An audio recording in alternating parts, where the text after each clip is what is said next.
Welcome to the Independent Characters, episode 244. This is Carl, and I am joined by none other than Phil Hall, also known as the Glacial Geek. What is up, Phil? Woo! Welcome. Thank you. That's the energy we like. There we go. Exactly. Got to bring that energy in there. Yeah. I watched. Thanks for having me. Shell actually watched on her own. I did not prompt her, but we both watched your video on your experience at Nova Open, which I thought was nice. Really interesting take on it. And yeah, it was a great video. So I'll put a link to your YouTube channel in the show notes. Appreciate but that. if you guys haven't checked it out, you really should. Phil is, we connected at Nova through, I think initially basically through the Army Painter folks, Captain Caleb and all of it. I know all those guys, so we were all hanging out. But we hung out a bit. We played Liar's Dice with the Table War Charities stuff, and which, boy, that got rich for my blood super fast.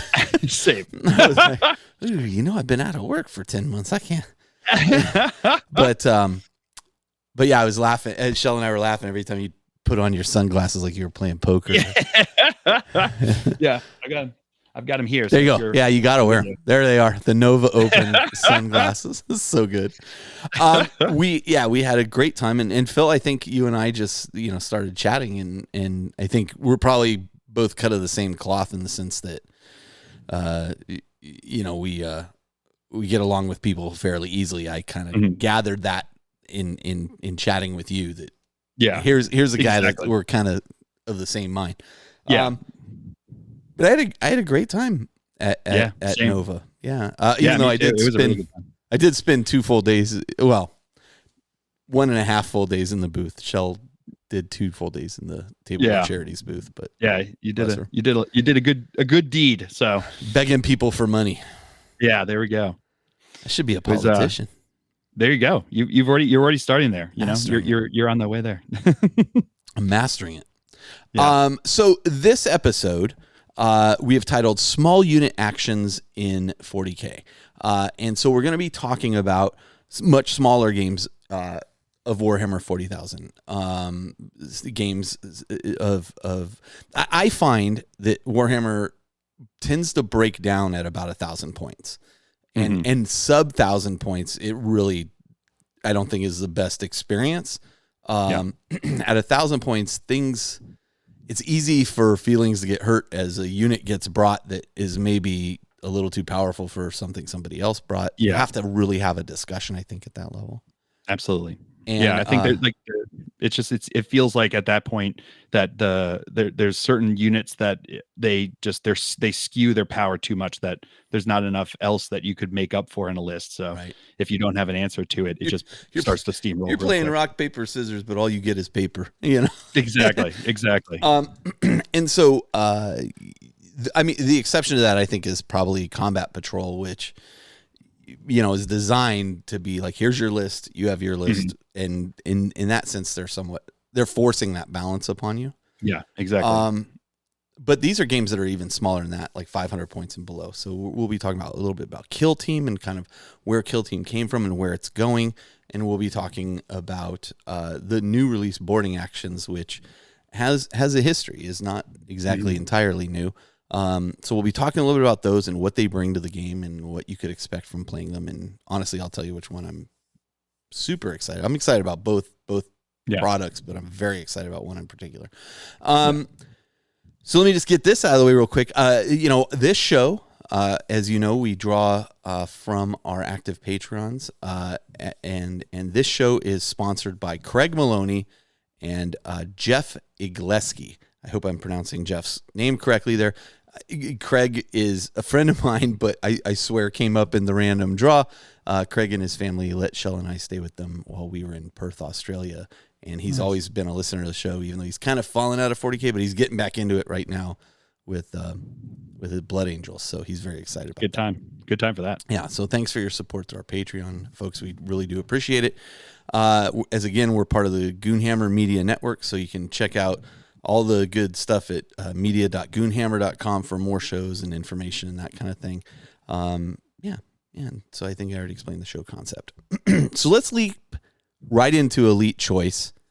And Phil, I'll give you the honor of being the guest. You get to go first. What have you chosen? So my elite choice was Paul Ives' Deathwing Knights that he did. This guy. They are so good. They are so good. Yeah, I think he just got called out last episode too for did he? some My Deathwings. No, it's not. This is what drew your attention. Yeah, but seriously. like he has been doing this Dark Angels project, and I love the way he's doing the colors. Yeah, and he showed his other ones that he had there, and seriously, I mean, as a Dark Angel aficionado myself, I know that bone color is so hard to get right, and he nailed it. And the way he has it, like greens. Very grim dark. Yes, exactly. And those new sculpts are awesome, and he really showed them really well with that paint job, and I was very impressed with them. And and like I said, a little biased because I like the Dark Angels. They're my boys. Do you play Dark Angels? Yeah, they're my boys. So that's these are the guys with like 4 wounds. They're Terminators with 4 wounds, right? Yep, 4 wounds, and they get some really awesome these guys. I hate these guys, and I'll talk about that in games played. Most people do, unless you are a Dark Angel player.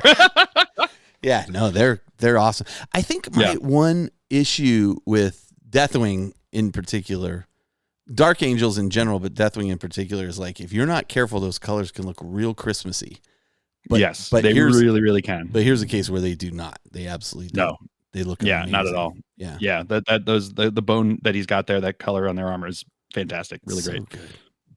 I wish I had the guts to go more weathered like he has done. Mm-hmm.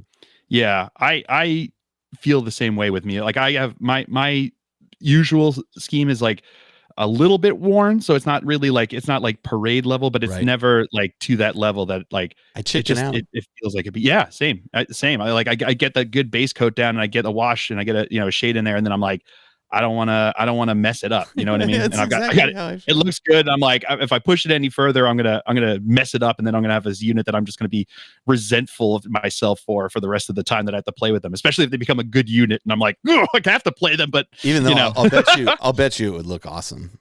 Like exactly. But that would be that voice. Exactly. And that's the thing is like I know it would if I try, but I'm like, I'm definitely not doing it on my sisters because I want them to look pretty. Yeah, so. For sure. Yeah, they've got the protection of the Emperor himself there. There you go, keeping them protected from the weathers. Yeah. Well, so I chose Patrick Sarto, and his it's still a work in progress, and that's fine. But it really caught my attention. His Black Templar Terminator Chaplain, and in particular the freehand work he's done on the back of the cloak. Yeah. That cloak is awesome. Well, I don't know if you noticed, like if you zoom in on the picture or take a close look at like the cloak, you can see that like he has a bunch of gradation on the Aquila that he has painted on that cloak as well. So it's not just like it's not just like I painted an Aquila on a cloak. Like he's painted it, and then it has like different. It's yellow on a purple background, and it has different shades of yellow within it. It's just clearly he's spending a lot of time on the detail work. And I'm always jealous of freehand because, man, I swear I watched a freehand thing about painting a skull once, and I probably gave it a good 10 tries, and then I was like, I'm done. And the guy on the YouTube thing that I was watching, it's like, this is very easy. Like it looked like this is a great starting place for freehand. It was a starting and ending place for Carl's freehand. I'll tell you that right now. Yeah, I barely trust myself to do any kind of freehanding. I've started to trust myself more to do like an emblem if I want, like on the shoulder pad, like a Dark Angels one. Yeah. And the key to that for me was every time I tried to do it, just draw it, it would look ridiculous. It would look, like a 3-year-old had done it with their fingers. And then I was told that what you really do is you do the subtractive. So you just like kind of make the shape and then you go back in with the background color and like take out the shapes that you need, remove it and make it look. And that was like a game changer for me for that. But but that's the level that I'm at where I'm just like barely getting like a basic winged sword as opposed to like a full Aquila with proper shading on it. So that's impressive. Very, very impressive. Yeah. Friend of the show, Bryce, and fellow gamer, local gamer. He would paint like Imperial Fist symbols on his stuff, like no problem. And I'm like, and this is where the the joke, it's just a couple triangles, because that's what he'd say. He goes, well, it's just a few triangles, and I'm like, get out of my face right now. Okay, yeah, exactly. Yeah. So it's like those things where they're like the drawing thing where it's like start with a circle, you add another circle, and then you do the details, and you have like this perfectly rendered dog. That was always Jeff, my original podcast part. That was always his thing. Draw the rest of the owl. It's like, okay, exactly. Draw this circle, draw this other circle. Now draw the rest of the owl. Okay. Yeah. So anyway, and then last but not least, Shell's kiss for the episode is Robert Garcia and his zombie dragon and rider here. And this is a pretty great model. Robert has been experimenting a lot with like these glow in the dark paints and stuff. And so he's applied some of that to this model here. But in particular, Shell was really drawn to the goblin head spiked into the bottom here and the blood effects on it. I like that. Which is interesting because I've never heard her like call out like gore effects. And to me, gore effects are like, you can really overdo it. Like you got to be careful. You really can. Yeah. That's another thing why I shy away from it. Cause I know if I do it, it's going to look like I spilled some tomato sauce or something on them. Like it's not going to go good. It's the same weathering issue, right? Yeah, I'm like, exactly. I could have some blood on his sword, but I even get a little hesitant with my OSL when I'm like trying to do something like, do I really want to do this on the model or do I want to, I gotta just bite the bullet and do it one time. Yeah. I'll, maybe do it on a practice rhino or something and then just see how it comes out. So anyway, let's go into a little bit of hobby progress. Sounds good. Yeah. I'll go ahead and go first because I don't have a whole lot. I've been working on a Sisters of Battle Rhino. I have it here in the notes that it's complete. It's probably like 95% complete at this point. I have a couple other things I have to do the glow on the headlights, but I had a friend come over and we did some painting together. It was Lars, who had moved away from the area as a gaming group member, moved away from the area, has now moved back. And so he came over, also a Dark Angels fanboy, so you and him will get along just great. There we go. And he was assembling some Dark Angels while I was painting, and I think he was doing a little bit of painting on some of those guys too. So I busted out most of the Rhino in that one sitting, which was pretty good. So I'm pretty close to that. Sure. The other thing I did was shell, and so that I still have 14 days as of recording this to complete it for my Hobby Progress Challenge that's going on for the Independent Characters Hobby Progress Challenge. So I've got 14 days to like spray some paint on the headlights and do the tracks. There we go. But Shell was looking for something to do for the Hobby Progress Challenge because she had not really picked anything yet for her army. She had completed last time her 2 Venom crawlers. And I was like, listen, if you want to do some edging on Chaos models, you could paint the 2 Venom crawlers for my Black Legion. And she was like, yeah, I'll do it. And I was like, oh, you're in. Sold. Wow. Okay. So it's funny because every now and then I look over my shoulder and there she's sitting there painting, It's nice. I'm living the dream, man. Yeah, there we go. That's awesome. I wish I had someone to do the trim of my Black Legion as well. I'm looking at the video behind me and I'm like, oh my gosh, my room looks like a total disaster. It's actually same. You can see it in mine too. It's not as bad as it really looks. I've just got an alpha game table floating over there for the moment. So anyway, so she has been working on these, but I had to, this required a little bit of airbrushing to get started, and she's not comfortable yet with the airbrush. She now wants to move on to doing some airbrushing. So I'm going to, actually, now that I think about it, I've got a old busted up Rhino that I usually use to lay down like practice stuff on. I'll just prime that thing black and just like have her practice doing some of the Rhino stuff. But so I went in there with the airbrush and just got them started because usually what I do is I use like a kind of dark gray over the black to just kind of highlight areas of where light is a bit. Nice. It's really rudimentary for the most part. I mean, it just kind of lightens it up and makes the shadows black. And so I just did that in like 5 minutes, showed her how to do that. And then she moved on to the edging. So she's working on that. And I'm getting some free Venom crawlers for my Black Legion. And so, I plan on just knocking out the rest of that Rhino. And then I'm still sitting on, like, I was doing 10 Sisters and then I kind of messed up the white cloaks on them, on the interiors. And it was a little demoralizing, but I need to go back and finish those. Those girls are almost done too. So as soon as those are done, I'll have those knocked out. What have you been working on, man? I had a big lead up to Nova. I had a lot that I was working on there. I had the first time I'd ever tried Warcry as a tournament. I played like 2 games previously to the tournament, and I decided I wanted to try Warcry and I wanted to get into it. And I was like, why? What better way than joining a GT, right? what army were you playing in Warcry or Warband? I was doing the Soulblight Gravelords, and it was basically an excuse for me to buy the Crimson Court models, because those vampires are so cool. So it was that was the basis for it. I was like, I want an excuse to build and paint these cool vampires. And then I picked up some stuff from I had the Cursed City box, so I had that, a bunch of models from there. And then I was visiting my brother down in Fort Lauderdale, and I went into one of the game stores down there, and they had like a used section, and they had the white knight on skeletal steed there. And I was like, that's cool, that would work for my army, let me get that. And I picked it up, and it was like a ton of fun to just like build and paint a skeletal cavalryman. And it was fun to be able to do all that. And I think they turned out really well. Like the color scheme I went with, it was it was like a blood red and a turquoise kind of color. So it was like playing on like the color wheel. My wife is the executive dean at Savannah College of Art and Design. So she used to teach color theory as a professor and moved up.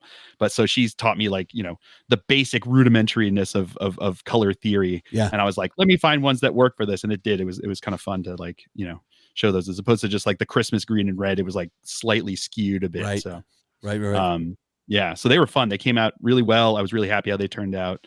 And then I was finishing up and entered into the Capital Palette. That was the first time I'd ever done a painting competition. So I built and painted a diorama for that. I was kind of like inspired by all the guys at being in the Army Painter Factory team. I was like really inspired by them, like Sam Lenz and then Caleb. And they don't know what Thomas. They're doing. Yeah, exactly. Yeah, you just see their stuff and you're like mind blown. And it was the same thing, like we were talking about, like being afraid to do the weathering, afraid to like try these things. It was like I wanted an excuse to like push myself to the limits of what I could be painting, and push outside of my comfort zone, because I'm really comfortable with just doing the like getting it for tabletop ready like that. I've had years and years of experience to do.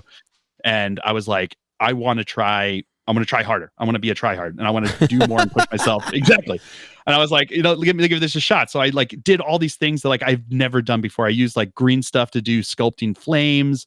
I was, really trying to like work on like light and value and all these different things. And I built a diorama base with like scenery that was like all done. And it was like, oh man, it was a lot of work. The most work I've ever put into a model. And I think it came out amazing.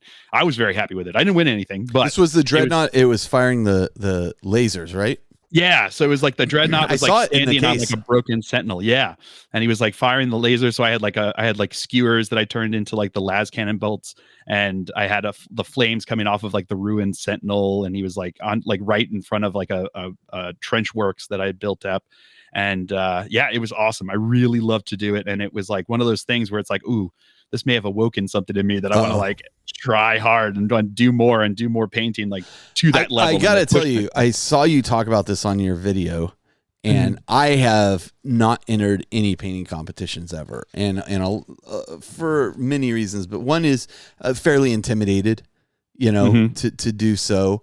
And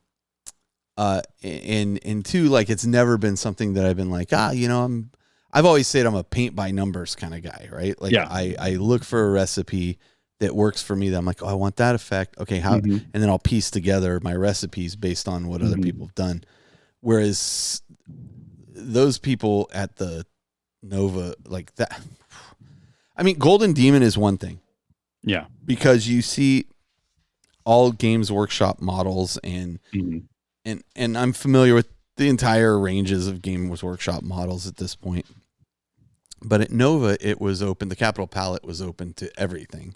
Yeah, I think I talked about this a little bit in a episode we did for the Patreon. But it's open to everything, and so I was seeing models I'd never seen before, or dioramas created whole cloth from things that not anything related to 40K, and some of it just blew my mind. Like same. And I not to get on a tangent, but like I was talking to Jake a bit from the Army Painter team. Mm-hmm. As you know, he's fairly opinionated. Yeah. He has an opinion or one or two opinions. Yeah. and Jake's opinion was he felt that somebody who was not a professional painter should be involved in the judging team. Right? Like, oh, they should, hey, this is the thing that impacted me the most, and kind of have an unfiltered, uneducated, if you will, not in a bad way, but point of view. And so I shared that with Dave Taylor at one point. And Dave, as you know, was like the head of the Capital Palette thing. Like he organized everything. And he goes, yeah, I heard Jake's opinion. Let me tell you why he's wrong. and then he laid out a very interesting discussion. It had a visual component to it, but basically he said, if you take this circle, and this circle represents kind of the majority of hobby painters. And, at this side of the circle, as you kind of enter the circle, you're like, you're just learning how to paint. But everything you see in the circle kind of in front of you, you're like, well, how did they achieve that? Like, that seems like magic to you. Mm-hmm. And then as you progress deeper into the circle, you start to see, oh, I see how they do that, or I see how they do that. And you become familiar with the techniques. Okay, I see how this technique was done, and it becomes less magic to you and more like, oh, I see how you do that. And that's a fairly basic thing that you can do. And then he goes, and then off of the circle there's like this long tail. And in that tail, like the people in that circle see things in that tail and they're like, how do you do that? That's magic again, and it carries on this long tail. And he goes, so somebody who's not, or at the beginning of that circle, cannot tell the difference between something at the far right of the circle and something further down the tail of the circle. And I said, so you have this circle and you have this tail. I go, oh, so it's shaped like a sperm. I go, this is Dave Taylor's sperm methodology for judging. I like it. But it was an interesting point he made. Yeah, no, for sure. I also see Jake's point where he's like, and here's where I became kind of like on Jake's side in the initial part of the discussion was we went to, when we went to Adepticon, Shell and I, at the end of Adepticon, we're sitting in these seats, and a bunch of painters just came and happened to be sitting down next to us, and they were showing their pieces. And one of these guys was, oh God help me, I'm drawing a blank on his name, but he had painted the angel versus this demon. I think it's supposed to be Cabanda, but I don't remember. I don't know why I'm drawing a blank. Like, he was so nice. Ben. It'll come to me. First name Ben. Yep. And comment. Yes, Ben comments. And so, he was so nice, and like he hands this thing to Shell, and she's like, "Oh no," But but that was a piece that won, I think, bronze. Mm-hmm. But when Shell and I walked past all the pieces, and the dioramas in particular, like that was the thing that we were like, this is the thing that catches your eye more than anything. Mm-hmm. So, I mean, it's not so much just about like, oh, it was painted with this technique and that technique and this technique, as the whole piece together drew my attention more than anything else. And it wasn't the size of it. It was the conceptualization of the way everything was put together that I was like, wow, that is like something I haven't seen before. And that is really, really cool.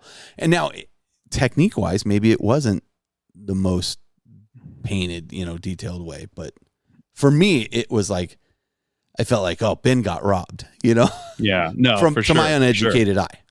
Yeah. Yeah. And I think that's why I like how the Capital Hall does have like the People's like Choice. The audience, People's Choice Award, which I think is a great one, because that kind of like captures that same sense where it's like, what piece is going to capture the most people walking through here and being like, oh wow, that's super cool. And with so many entries, it's hard to be like, well, I brought all my friends to vote for my thing. Like, there's so many people that are looking at it, and it's going to be too hard to like weight it. Yeah, exactly. Far. Yeah, I tried and it didn't work. So I'll be honest, I didn't vote for yours. Oh, that's fair. That's fair. People's choice. I voted for that the Alice in Wonderland thing. God, man, that was so cool. Blew my mind. So cool. Me too. And that's kind of what it was for me, like entering to this thing. Like I didn't win anything. So it's like I was like, oh, this is great. I got in, I got a bunch of medals and I got, it was like, I didn't win anything, but my piece was like in the display cabinet. And then I was walking along and seeing what other people were exactly. Other people look at it and then me look at like other ones that people are doing. And like that kind of like sense of just like being part of this like amazing spectacle of miniature painting was awesome. It really was fun. To that point, like you did that and you doing that kind of like got me thinking, hey, maybe I got a couple pieces I worked really hard on. Maybe I should put those in. Like I worked really hard on like my Celestine, Saint Celestine and her two bodyguards. I'm like, hey, maybe I should or maybe I should find a model in this army that I'm painting that I'm like really passionate about and just go like, okay, absolutely. We'll give this guy as much detail as we can, or girl, or whatever the case may be. Yeah. Whether it's a vehicle or whatever, and enter that one thing just to enter it and say I did it. Why not? Exactly. Yeah. What's the worst that happens? Nothing. Exactly. Yeah. They don't take like the losing entries and like, oh, I'm them sorry. In front of you. We have They're like, sorry, you didn't win anything. We have to throw it in the incinerator. We have to do the Warhammer fantasy. Yeah, exactly. Yeah. What was it? The Vampire old world counts. Let me burn these for you. So anyway, listen, I mean, the fact that you jumped in there and talked about it really got me kind of thinking, maybe I'll enter something just to enter something and awesome. Do it. I mean, I honestly think that everyone should, because what it does is, even if it's the one time you do it and you're like, that wasn't for me, because that happened to Adam. That happened to Adam Loper from Tabletop Minions. He entered it last year and he was like, it was fine. I did it, but I didn't. Yeah, exactly. And that was the kind of thing where he was like, it was fine. I don't want to do it again. That's not like where I get my painting joy from. And that's fine. But the thing is, he now knows that, as opposed to be sitting there being like, oh, I wonder what it's like. He knows it because he tried it, and he could move on now to other aspects and paint how he wants to. And that was kind of for me too, I was like, let's give this a try, because if I see what they're doing, I can feel that inspiration from them. Let me try it. And then when I did it, I was like, okay, this is rad. I want to do this, and it's I want to try harder and I want to push it and I want to get to the point where, maybe I can get an award for sure, like that in like the middle, for sure, the middle ranks. Yeah. I mean, listen, I mean, by the way, you were talking about Curse City. I loved painting up all that stuff. I painted it all up with, at the time, contrast paints. Now I primarily have switched to speed paints just because I have such a plethora of them. Yeah. Yep. But man, I loved painting that stuff up. It was super there's fast. such cool looking models. Yeah. All right. Well, on that note, before we go to break, I want to talk to you a little bit about the Glacial Geek and what it is you're doing and why people should come check you out. And so give me like the elevator pitch on why is Phil, what role is Phil filling? Sure. Yeah, absolutely. How many times did I say Phil in a Exactly. Yeah. What do I fill? I get That's it. right. Yeah, I like it. Bet you'd never heard that one before. Yeah. No. Never. I like that one. I've never heard Carl Turtle either. So. Yeah. Exactly. Sure. So I feel like I'm kind of evolving in what I did, because what I previously had done were a lot of battle reports. That was kind of like the main push of what I did, and I've recently so I've always talked about like finding the joy in the hobby, and that if you're not enjoying it, if you're not finding that joy, then you need to keep looking and find what does bring that joy. So if it's, like I said, if it's painting, like, paint for competitions, don't paint 1,000 models if that's not what brings you joy. If it's the lore, go with the lore. If it's playing games, focus on playing the games. And it could be any of these things to any different level. And I kept saying, like, you gotta find the joy. You gotta ask yourself and be honest with yourself about what it is that you want out of this, because it's a hobby and it needs to be fun, because otherwise it's failing as a hobby. That's what it's supposed to be. Yeah, absolutely. And I came to the realization that I was not taking my own advice, and that I was doing things that I thought I was supposed to do. So I was doing the things and pushing and doing the stuff that it was what I thought I was supposed to do, what I thought people expected of me. And I took that moment where I stepped back and I was like, I need to take my own advice. I need to put my money where my mouth is and you know, practice what I preach. And I have been doing more painting. I've been doing more kit bashing, and I've been talking about the hobby and talking about different aspects while still doing gaming. Like at my Dark Angels, I've been taking them to tournaments like monthly at RTTs. I've been, you know, I'm practicing. I'm going to be going to DreamHack for the big GT in Atlanta in October. So like I'm still doing the games, and like I went to Nova and I did the Warcry GT, but like that was what I wanted to do. I was like, let me try these other games. So you know, I built and painted a horde for Snarling Badger, so Adam and Vince Venturella's game Death Wizards. Yeah, and I had a ton of fun just like pulling all these different models that I had and just creating this like force. And I was like, that's fun. So I started looking into like Stargrave, and then I looked into like the game Bushido. I've got the models. I'm looking toward to doing those. I picked up Warcry, and what I wanted to do is I realized that like all my gaming had been 40K. And I love it, and I love doing it, but there's so much more that I can explore. And it's a lot of fun to paint some of these, like, you know, like a fantasy models as opposed to just the sci-fi models. It just gives you a different aspect and keeps like a fresh flavor when you're doing these things. Sure.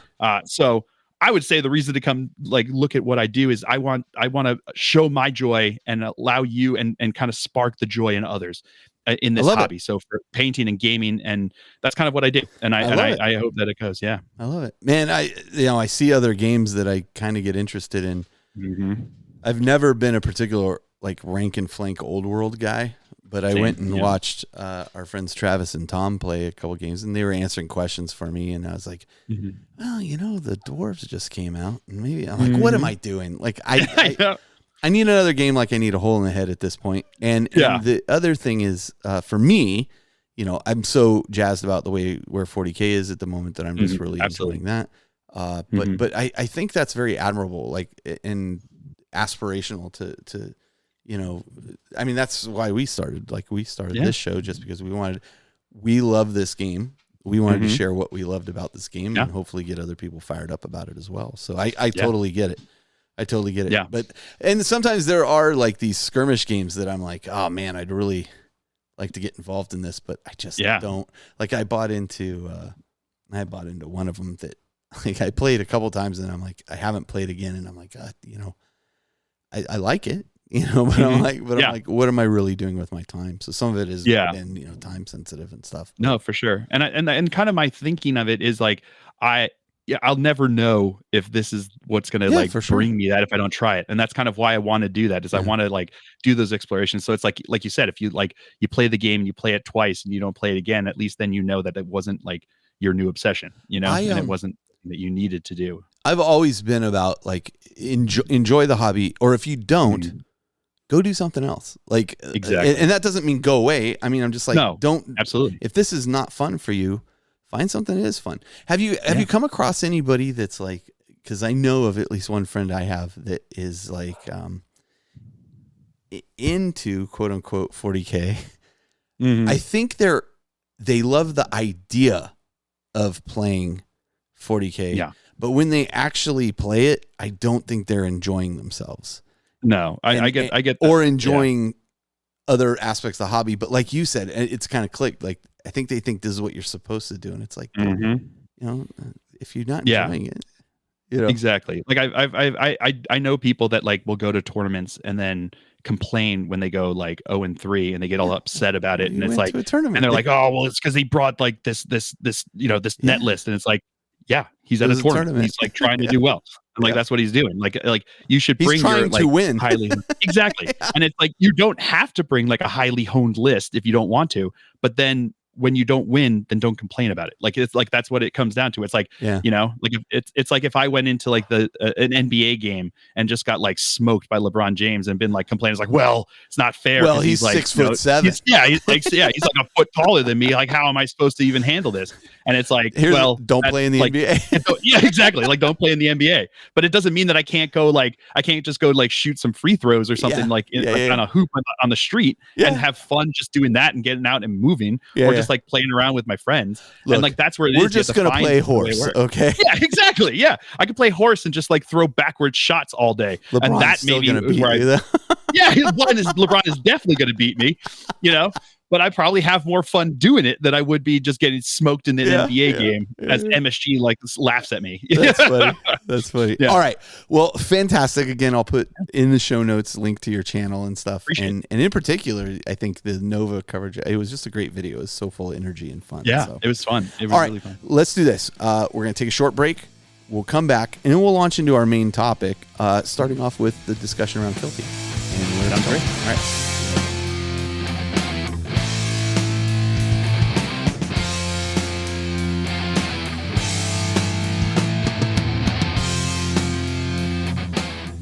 All right, and we're back.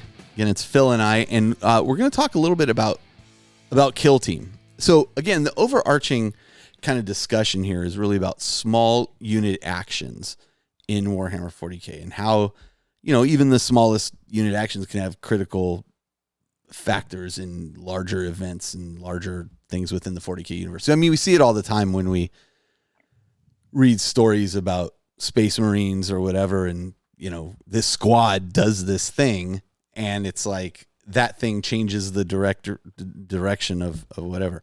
Heck, right now I'm stuck playing Space Marine 2, which is just amazing, and I'm actually loving the heck out of it. But here you have 3 guys that are basically going around solving problems.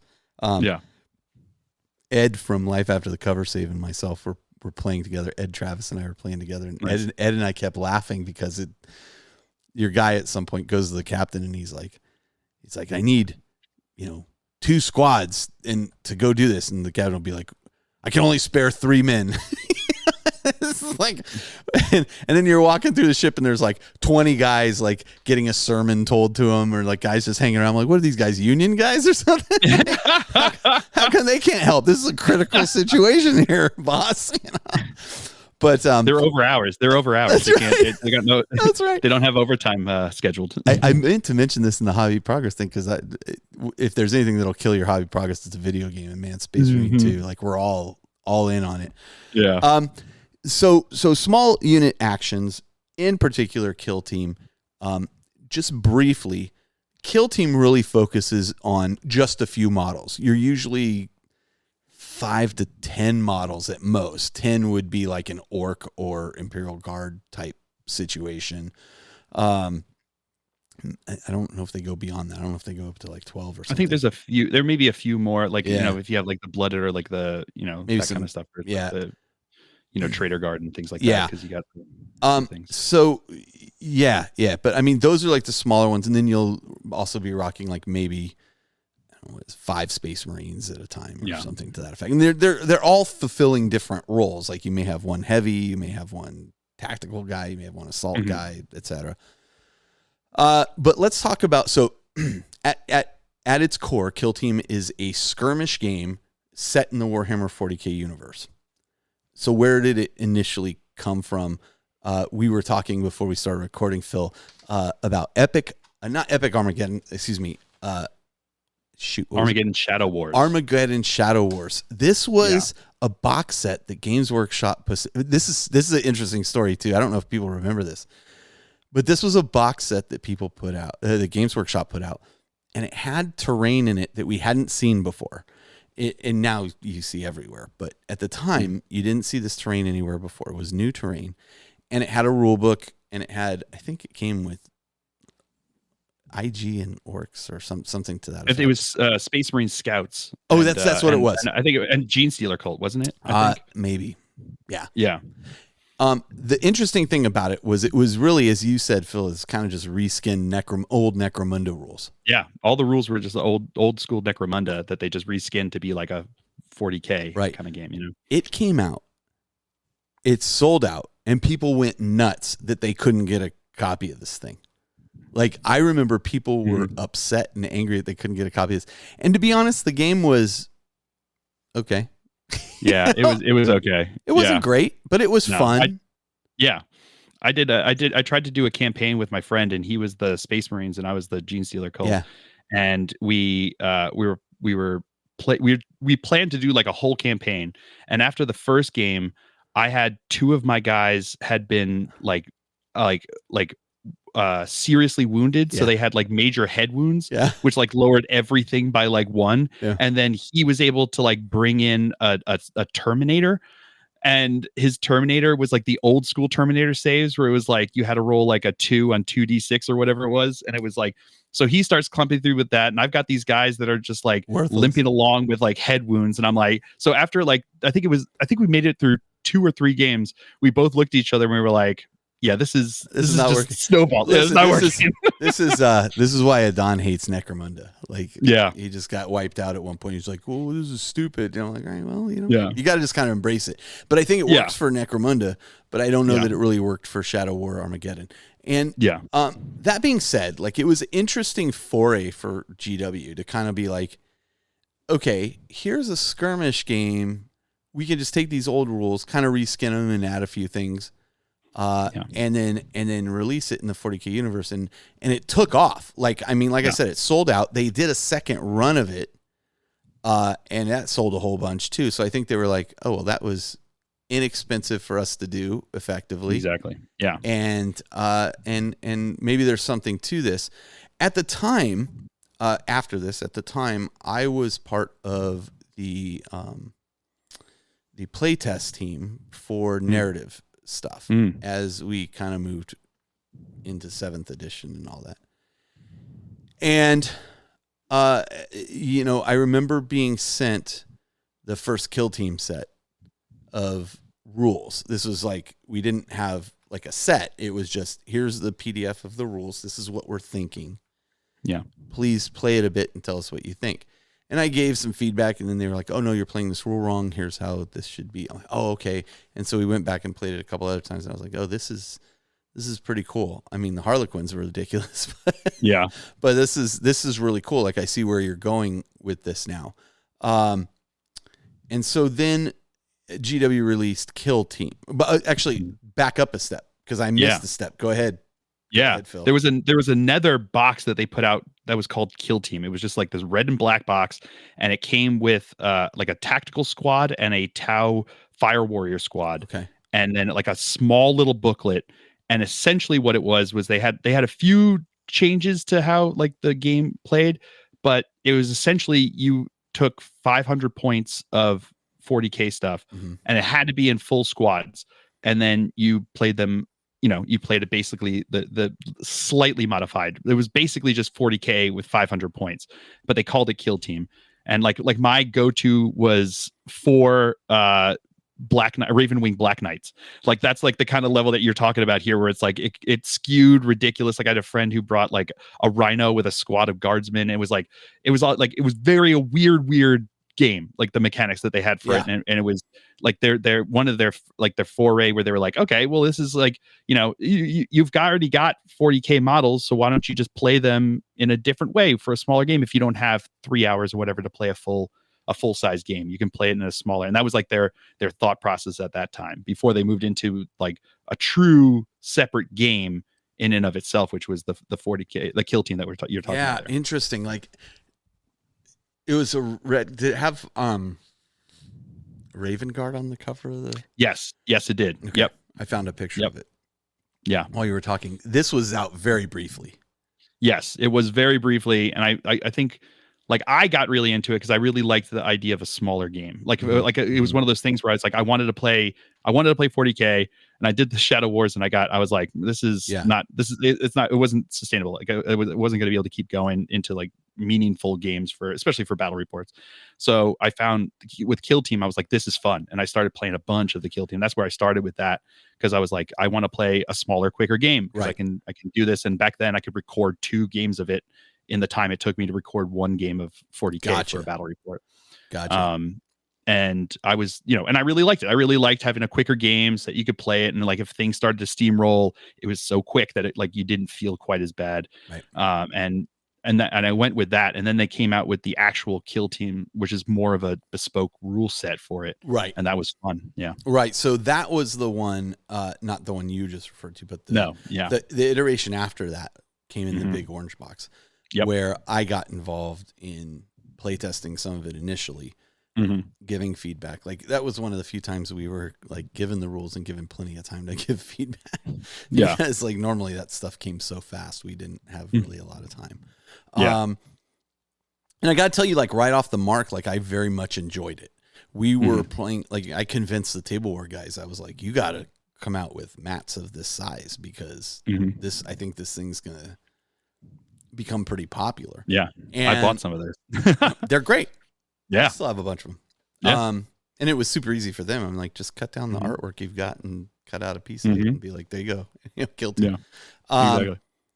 And I quite enjoyed that. I played a lot of it. I even bought they had one expansion that was okay, and then they had the Commanders expansion, which I really enjoyed. Elites. Yeah, they also had elites, right? And commanders. So it's like you could bring some of the extra, like bigger, chunkier guys, and then you could bring like character models, basically. Yeah, I really liked the Commanders expansion. Maybe I'm thinking the elites one where you were actually finally able to bring in like a Terminator. Yeah, that's elites. Commanders was like you could bring like a captain or something. Yeah. I actually preferred the elites. Once they went to the Commanders, I was kind of like, I'm checking out of this at this point. But I really, really did enjoy that. I enjoyed that you would build a list. So you had a list of here's all the models you can choose from.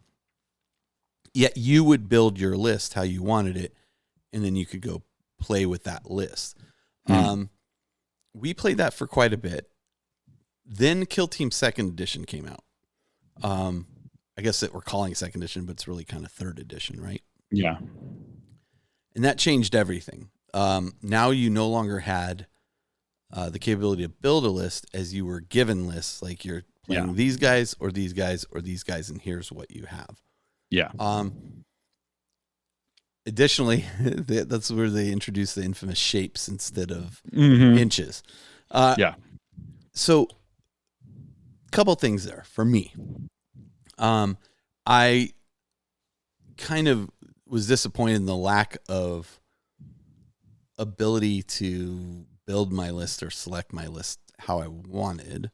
I mean, you still had a little flexibility based on, but it wasn't weapon options to the level it was. And then the whole shape thing got a little confusing initially for people. And it was funny. Like I remember talking to the team and I was like, okay, wait a minute. Like you have a circle, a triangle, and a square. I'm like, why wasn't the triangle like 3 inches and the square 4 inches and the circle like 1 inch? And they're like, don't even tell. Like the minute like that thing came out and they were like, oh shoot, we should have done, like they knew. Yeah. Well, because they were 2 inches. Like it wasn't like they were like a random space. Like it wasn't like 2 3/4 inches. It was like they were 2 inches. Like they were like an inch, like 3 inches, like 2 inches, 3 inches, and then 6 inches. Yeah. But for whatever reason, they, like you said, they went with the shapes. Okay. And like I like the little tools like that made it really easy to mark. Yeah. But why not just do inches? Everybody knew what inches was. And exactly. Yeah. So now 3rd edition is going to come out. They're going to go back to inches. We'll talk about 3rd in a bit. But I didn't the same tools, which is kind of cool. I didn't play as much of 2nd edition Kill Team. Our friend Cheyenne at Adepticon ran Shell and myself through it, and at that point I was like, okay, this is really cool. But then I kind of like there was nobody really playing it in the area, so I kind of fell off of playing that, which is a real shame because he sent me like the collector, like there were cards and card sleeves for it and stuff that I got everything for and never really used them, which is unfortunate. But now Kill Team 3rd edition is coming out. We've seen a bunch of stuff on Warhammer community about it. Yep. They've removed the shapes. They're going back to inches. Yeah. Shapes are gone. They have talked a lot about what they are calling, well, they're going to have like seasons, but they've talked about what they're calling, what's the name for the list? Classified. Yeah. And what classified is classified is their term for here are the units that are currently being available in tournaments being run by Games Workshop. Yeah. That's not to say that you can't play in tournaments with your other models. I think the distinction to Legends has been drawn pretty clearly that like it's not Legends. Like it's not Legends. You can play these things. Yeah. And they're still going to support the rules. Anybody can run a tournament. And all those rules will be supported and continue to be supported through the life cycle of whatever Kill Team 3rd edition lasts. Yeah. And it's interesting because as I was thinking about this, Phil, it's like they've said on the Warhammer community site, there are 33 teams out there right now. At the start of Kill Team 3rd edition, there's 33 different boxes you can go buy. Thank God they're just about to release the Night Lords one. Shell's going to have that. Yeah. But that's a lot of UPCs to keep count of. And a lot of things to balance against each other. Yeah. Although I guess they've said that they're going to keep balancing the armies, even though they won't be available as kill teams to purchase the whole time. Right. Like that's the whole thing. Is I think it's more like shelf space and UPCs that they're concerned about, which is a legitimate concern. Exactly. But I think the balancing they've taken on that they're like. I mean, the reality is, let's try this. Yeah. The reality is these models make their way into Warhammer 40,000. And even where maybe one or two doesn't, you could kit bash it. You need to buy maybe multiple boxes or whatever to put it together, but you can still put that team together. Yeah. Probably just not buy it as one box off the shelf any longer. Yeah. But that actually, I mean, the more I think about it, that helps with the FOMO that people have, right? If hey, these boxes are available in this season or whatever. Yeah. Well, I know I have X amount of time to purchase this box, Yeah. You don't need it right now. And then it's going to go out. And so that may help a little bit, I think, with absolutely that FOMO. I mean, I think popular ones are still going to be popular, right? Like people want those Night Lords pretty badly. Yeah, exactly. Yeah. And I think what it's going to come down to is, if you have your army and you have them that you've been playing, or your kill team that you've been playing, you'll still be able to play them, and you'll still be able to go and play against your friends. And also, like they said, as long as it's not like a golden ticket event, like it can be unclassified. They don't want it to be like that right. That cut and dry. It's most certainly not like Legends and Unlegends for them. Like to them, it's like, this is something that's going to keep living on. Yeah. But if you're a new player coming in, you just choose from the ones that are available.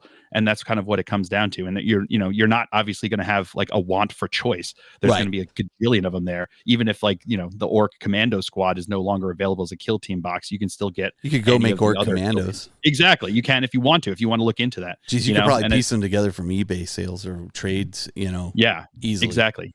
And it's like one of those things where how many Orc players have like tons of these things laying around? I know I have Space Marines just laying. Everybody has Space Marines laying around.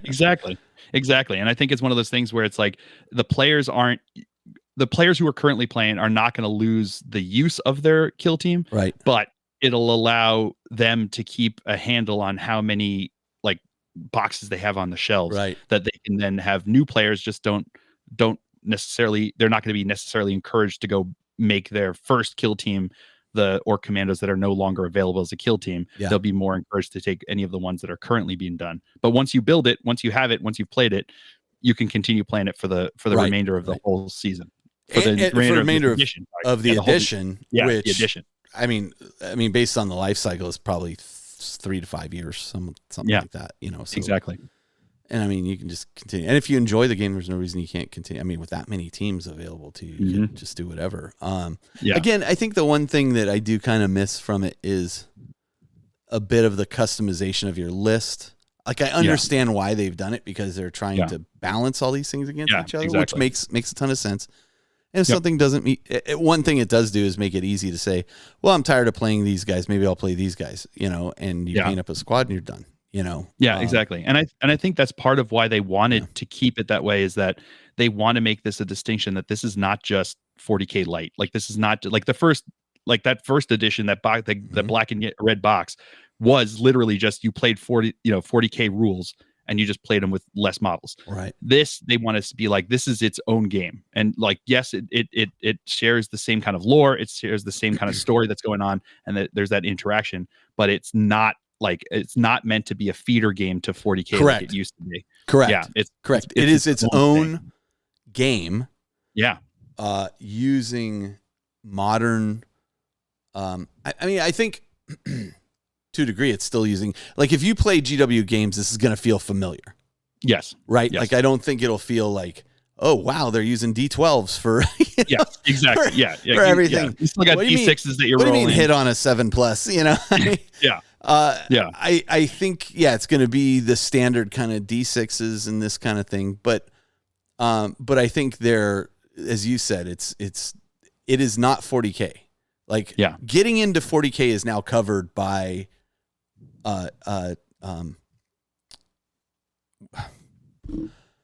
Combat Patrol.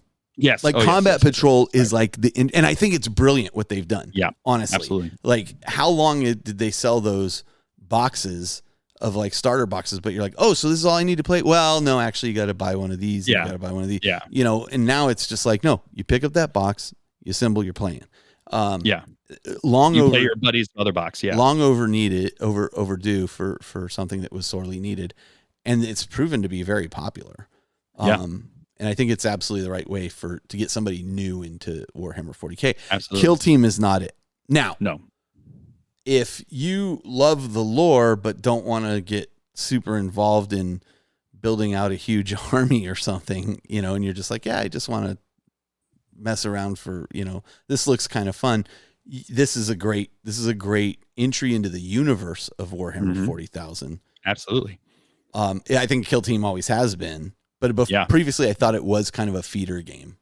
No, for sure, and it was, like, you could tell that it was meant to be a feeder game, and I think that part of the reason that they switched to this kind of, like, you get a box and that gives you your kill team is because they wanted to make that distinction where it was like you didn't need a whole 40K collection to pick and choose to make your kill team from.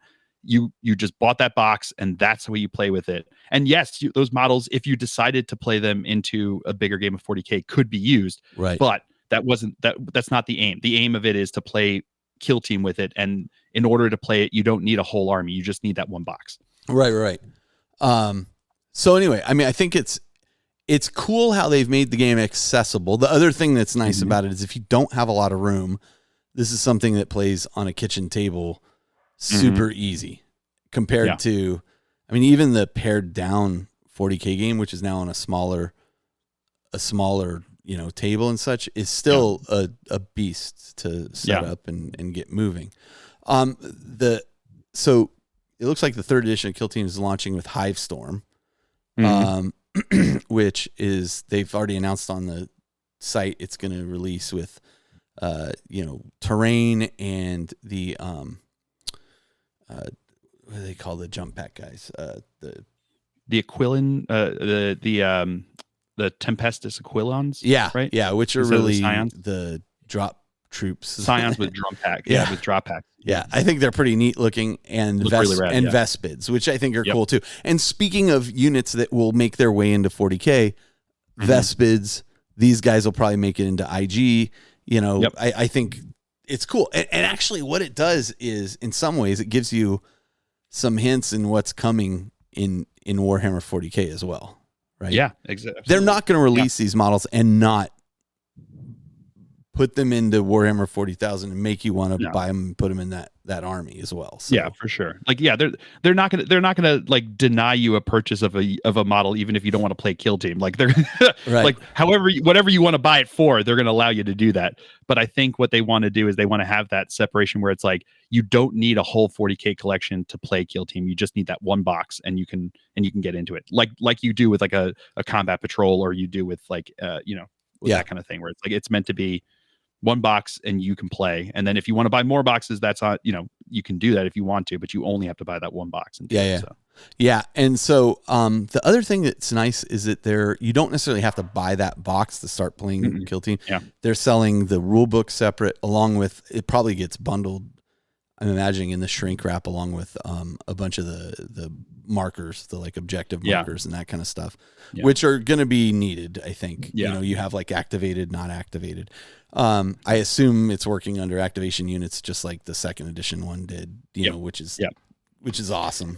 It sounds like this edition is not like a complete like tabula rasa thing. It's just like it's continuing on. So it's like less like a 7th to 8th, and it's more like a 9th to 10th kind of. Yeah. If going to 40K kind of thing, where it's like they're changing some of the rules to tweak them so that they're a bit more understandable, a bit more accessible, like they said. And then they created the new gameplay modes that they right did. That's good call. So why don't you talk a little bit of co-op? Like they've talked about this mode. What is co-op?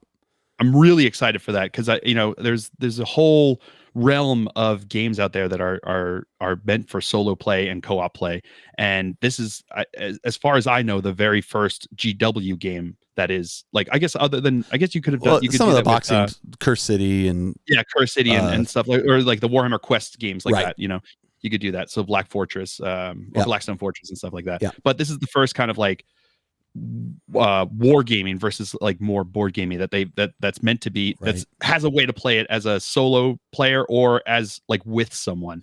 So the idea of the co-op is that you can teach someone new getting into it without having to like that makes sense. Hold back. So it's like you can play with them and then they can learn as you're going through, and you're playing against the computer. Idea.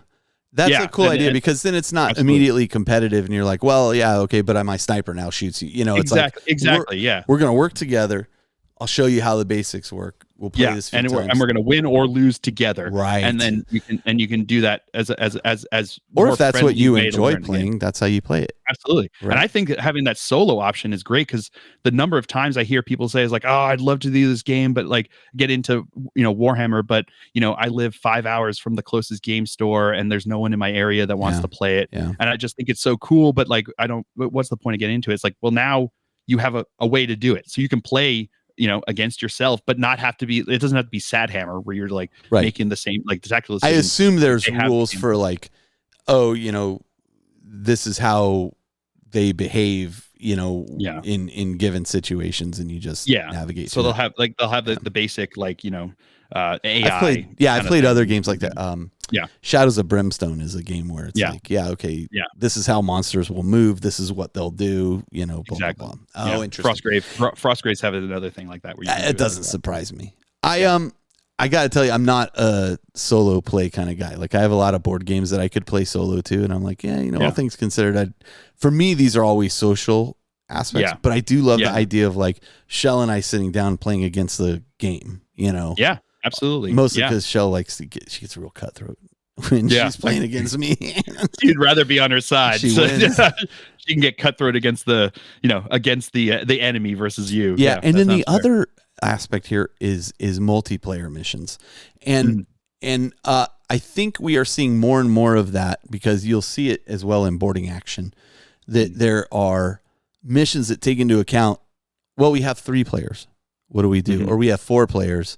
We could each go do our own thing, or we could play some kind of free for all, or we could, but they specifically will lay out missions and I imagine objectives and things that work better for multi-group play, which would be really, really cool. Because that's never really been addressed, I think, before. Yeah. I mean, kind of touched on, but not really addressed. So yeah, I think they did some things in like White Dwarf. They had some like situation you could play with it, but then you have to get the what that's. But who has time to collect all those? Yeah, exactly. Or find them once you have them, right? Yeah, exactly. Yeah, or find them if it came out after you got into it. So I think, like in summary, I think that Kill Team fits this kind of neat niche where you can play shortened games. You don't need to bring a lot of material. You have the boards and the terrain, and it's not a lot of terrain, so it's not like it's hard to pack up. Yeah. You could take it down to the club, or you could take it to your friend's house, or you could just play it at your house or whatever. Boom. You're you're probably setting up relatively quickly, 15 minutes or so. And then you're often playing a game that probably lasts, once you're really good at it, half hour, right? Yeah. Like once you're real good at it, but realistically 45 minutes to an hour, which is a far cry from a game of 40K, which is, for me, 3 hours, Yeah. Minimum 2 hours, 2 hours if I'm rushing a 1,500 point game. Exactly. Yeah. And I like that. I like that ability. I like being able to, because you've got decades of this like awesome thick lore that you have with Warhammer. And now you have the option, like you can pick and choose how you play in that in that, that mind's theater, in that world of Warhammer. Yeah. And depending upon how much time you have, if you have 5 hours and you just want to throw together like your 2,000 point armies and you and your friend just want to have a good time playing it, you can. Yeah. But if your friend's like, hey, I've got I can do like an hour after work, and then you're like, boom, let's just do a kill team game. You know what I mean? And I think for sure. great. For sure. Yeah. Yeah, I could Having take this to work, set it up in a conference room, and play with a friend. Yeah. Over lunch so I realized as we were talking about this and we were talking about setting up 40K games, I never talked about my games played. Oh, yeah. Yeah, I mean, you talked about yours, the upcoming DreamHack, your Warcry tournament. I didn't really talk about. So we have there was a club that we used to belong to. A bunch of us used to belong to here called Faultline 40K, and we not to be confused with Frontline. Yeah. And that's because San Andreas Fault runs right through this area. But yeah. Anyway, there's a location called the Guild House. I've talked about this on the show before, which is like a pub. It's like a bar, but it's like this huge open space. They can like rent it out for weddings, but typically what's going on there, especially like Tuesday nights, is they do like huge video game tournaments and all this stuff, and they have cool. But the group has worked out because they've been with them a long time in an area that we set aside for 40K, and we'll play 40K. And people, it's kind of cool because people like walk by and be like, "Oh, what game is this?" And we'll like explain it, and they get fascinated. Oh, can we take pictures? Yeah, of course. Yeah. Cool. So this last week I got to go down there and I played a 1,500 point game against Henry, who's a member of the club, and we had not played together before, and we were supposed to play before I went to Nova, but life happened and we both had to. One night got canceled because of like some event, but then the other 2 nights, like we just delayed. So we finally got to play, and he breaks out Dark Angels, and this is where I was talking about the Dark Angels from before, and those guys with four wounds, and man, like I got slammed into a fight with those guys that took a lot of my time away from other things I should have been doing, but I threw my Chaos Terminators into them along with a librarian, and ended up finally killing them. But by the time I got through all of them, the game was over. Army did all the things. Yeah, the game was over. I lost the game. We played the full 5 rounds. I lost the game, and I lost on points, not necessarily like on units destroyed and stuff. And so a couple lessons for me coming out of this game is I've got to figure out, because this is where I'm really losing a lot of my games, is on secondary objectives. And sometimes it's just like I get a bad draw and it's like, I can't. How am I supposed to get over there? You know? Yeah. It's like rolling double ones. It's like it'll happen sometimes. It happens. Like, I don't want to blame that though. A lot of this is my poor like planning. And then the other thing I've noticed is I start off with the best of intentions. I'm like, okay, I'm going to race this Land Raider right up the front, get on that center objective. These guys are going to move over and get on these objectives. But then something happens and I get stuck in it. And I'm like, oh, now I'm not on objectives. And meanwhile, I'm watching my opponent rack up points because they're on more objectives than I am. Yeah. I'm like, and I can get them off of it. But by the time I get them off of it, it's too late. The damage is done. And so in this game in particular, he had a set of scouts that he had, sniper scouts, and they stepped forward. They were on the center objective right from the get-go of the game. Like I couldn't even get to it initially because I couldn't drive around all the terrain to even get to it. Yeah. And you know, he did some interesting moves that I appreciated, like watching, going, oh yeah, I lost my Demon Prince early on, and I knew I threw him out there as a risk because I was like, all right, I'm gonna throw him out there, rely on this 4-up invul and save as he takes a bunch of las cannon fire and stuff. But turns out I wasn't rolling 4-ups. But and that again, that was my fault. Like as I put the unit down. And then I moved on to my next unit to put down. I was like, I have put this guy in the bad position. Like, son of a gun. I should have really put him over here. Yeah. But that being said, I mean, the game was super great. Like, it was fun. Yeah. It was a good learning experience for me. Yeah. I didn't go down without a fight. Like, I slaughtered a lot of his stuff. And he killed a lot of my stuff. And so by the end of the game, we both didn't have a whole lot left on the table. My obliterators came down and did some damage. My Forge Fiend was doing a lot of damage. My las cannons from my Land Raider were kicking butt. You know, like it was solid. Like it was a solid effort. My Land Raider survived the whole game. Yeah, my Vindicator was just on fire initially until it blew up. Yeah.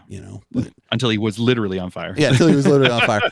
But so, I mean, like, I feel like my list is good, but I am missing some like get on objectives and hold objective stuff. So I got to refactor that. That's like a point game. Yeah, exactly. And that's a huge part of like list building in 10th edition, especially, is that you have to have your action monkeys. You have to have your units that like their whole job in this game is not to kill things. Their whole job is to either get on objectives or do secondaries. Dude, like that's their whole job. His scouts sat on that center objective for like 3 turns, just racking up points. And I was like, and then it became one of those things where it's like, well, I could go over and slaughter those scouts. Yeah. Or do I go deal with this bigger threat here? And like he was forcing me into choices I didn't want to have to make, Yeah. In retrospect, I wonder if I should have just gone and slaughtered the scouts and then took the. But the thing is, if the scouts have a rule that if like at the end of your movement phase, if you're at the end of your turn, if they're more than 6 inches away from the enemy unit, they can just go back into reserves. So like they could just have him holding that center objective, and as you get closer, they just take off, and then all of a sudden, like right behind them comes up his Deathwing Knights. They're going to be like standing on there, like wailing into you. So well, you know what takes care of that is a Forge Fiend. Yeah, there we go. Exactly. With ectoplasma guns. So anyway, exactly. Off topic from Kill Team, but I neglected to mention that it was. I think it's important to mention that it was a learning experience for me. Like I recognize, okay, like I played a good game. I made some mistakes that I recognize. Like I'm never one that likes to go, oh, I lost because my dice were bad. My dice were not particularly bad this game. I just made poor decisions and and that's like, it's also, I always hate blaming dice, because it's like you will always remember that double 1 that you rolled for that 3-inch charge that you needed, but you'll never remember that double 6 that you rolled for just like shooting off 2 las pistols. You know what I mean? Like you never remember those, because that's what it I remember when I played Dave Taylor at Nova, rolling Overwatch with my Vindicator as his squad tried to charge. I was like, Overwatch with the Vindicator, 9 shots. Okay, needs 6s to hit. 7 of those are 6s. I was like, oh my God, Dave, I'm so sorry. Yeah, exactly. He literally, and that's like the thing. Yeah, and it's one of those things where it's like, but then you could probably roll like 4 1s or whatever for your like armor save on your guys later. Yeah, exactly. A bunch of misses for later. Well, it wasn't to be in that game. Like Dave literally said, this is the worst game I've ever played. And it wasn't his opponent. It wasn't me. It wasn't, it was just, he could not make any rolls. And sometimes it's a dice game. I mean, that happens, Exactly. Yeah. So, but this was not that case. This was, I made decisions both in the list building stage, I think, and in tactical errors right from the get-go that led me down a path of and I just couldn't correct it, especially where my Demon Prince was. Like, for him to move to get to where I needed him to be, I'm like, he is going to be out of cover for a round, and the minute he's out of cover, the minute he steps out from behind this thing, he's going to get blasted off the table. And I'm like, let's just go for it. And so instead of like saying, oh, well, let's move him over here, I was like, you know what, he's going to charge these guys so that they have to deal with him, because if they don't deal with him, then he's going to be into him the next round. And they was like, oh, okay. So at least it kept them firing at something else, but it was a painful loss. So okay, let's do this. We're going to take a short break, and then we're going to come back, and I want to talk about boarding actions. I badly want to talk about boarding actions. So we will be right back.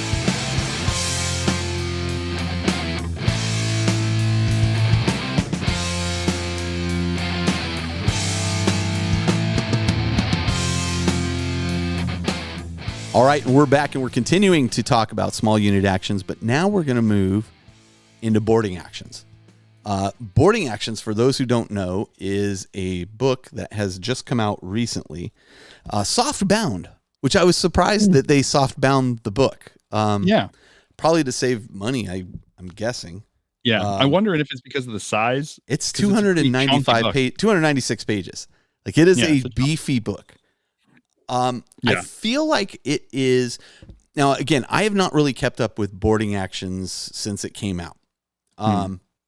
or should I say, since it came out again, and I'll talk about that in a minute. But it feels like this book has a lot of material that they took from Warhammer, or excuse me, White Dwarf articles and put in here, missions in particular. Yeah. Because this book is like, the great thing about the rules for this is the rules are, go to page 26, 27. Yeah. That's not the individual like army rules or force rules or whatever. Yeah. Detachment rules, excuse me. Yeah. But the rule differences between this and 40K, there's some definite things you need to be aware of. Units that are exposed, like you're moving in units, but it's also individual models. So these are 500-point games. But if I have like guys that are kind of coming around a corner and only 3 of them are visible, only 3 of them can be killed. Yeah. It's very, very tight confines and that kind of thing. It's meant to represent boarding actions of space vessels and that kind of thing. But I would say a good 80% of this book, maybe 70% of the book, is missions. And maybe it's not. That's a bit of an exaggeration. Page 53 to page 180 are missions. So I mean, that's a big chunk. 120 pages out of a 260 page book are missions. The rest is filled with each of your detachments. So you're picking a detachment, and within that detachment, it will basically tell you, here's the list that you can choose from for this detachment. Yeah. And then you build your 500-point force from the lists available in that detachment. And each detachment has different detachment rules and then different stratagems that it can use. And some stratagems don't work the same, blah, blah, blah, blah. I don't want to, before I get too much into the details of the rule, and I already went down a path I wasn't intending to. What I want to talk about is where boarding actions initially came from. Because many years ago, Jeff and I used to do Imperial Armor book reviews, book coverage. I was very proud to say at that time that we were the only podcast and one of very few people who were getting preview access to things that nobody else was. This was at a time where Games Workshop was incredibly secretive about what they were doing. And all of this started because we reviewed the Badab War book 1 when we received it. And I thought, let's cover this. I think we had covered prior to that. We had covered the Siege of Calth. Originally, it was 3 books. My friend owned the set. We decided, hey, let's cover the Siege of Calth, and we talked about the story. We talked about in depth, like we kind of went through the whole story, and then we talked about here are the units and all this. Yeah, this book came out, Imperial Armor. I think it was 9, Volume 9, Part 1, which was the Badab War, and it was going to be a 2-part series, written by Alan Bly. I didn't know Alan Bly at the time, but we covered this. And then what happened was somebody told Alan, hey, these guys talked about your book. You may want to take a listen. And he listened to the show, and we were incredibly complimentary about the book. Like, we absolutely loved the book. It was everything we wanted to see in an Imperial Armor book. And next thing I know, I get this email from Alan Bly, and he's like, hey, I'm Alan. I'm the author of this. Somebody pointed me to your coverage, and I just wanted to tell you how much I appreciated that. Would it be okay if we sent you a copy of Volume 2 for you to take a look at? Don't feel any pressure. Just review it how you want. But would that be okay? And I was like, oh my God, would that be okay? Like, yeah, that'd be amazing. Yeah. Right. The joy. Yeah. So I immediately called Jeff, and I was like, oh, you're not going to believe who just reached out to us. And this is like, I think we were maybe 18, 20 episodes into the show at this point. And so that kind of opened the door to, I reached out to the head of support for Forge World at the time, Ed Brown, and he and I became friends.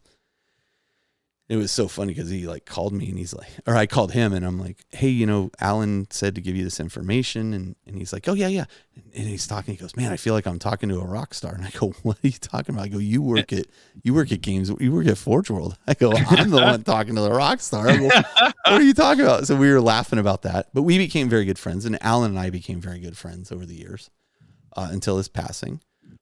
But one of the key things, and let me mention after that, what they would actually do is they'd send us a PDF of the book before it even got released, and like it would have my name like all over it, every page, big letters, Carl Tuttle, the Independent Game. Was like, you know, we had to sign NDA, blah blah blah. Yeah, these were back in the days. It's all long gone from now.